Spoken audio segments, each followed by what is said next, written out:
Presidente, eu, na verdade, preparei um pronunciamento para o grande expediente. Seria um pronunciamento para um pouco menos de 20 minutos, mas excederia a 10. Se a mesa concordar, eu ocuparia a palavra agora. Não, se o plenário concorda,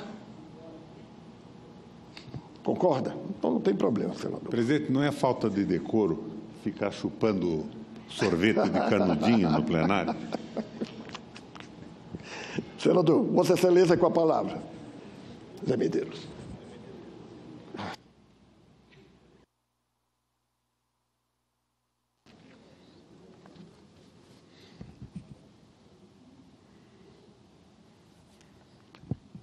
Paletó, gravata e sem frappé de canudo.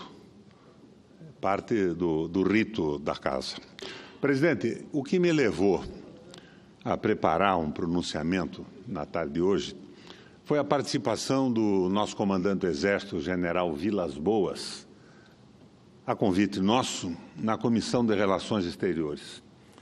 O general fez observações muito claras sobre a paralisação da economia e do desenvolvimento do Brasil em função da Guerra Fria e se estendia também explicando que estávamos entrando numa outra entaladela global, que é a guerra geopolítica, a disputa dos blocos.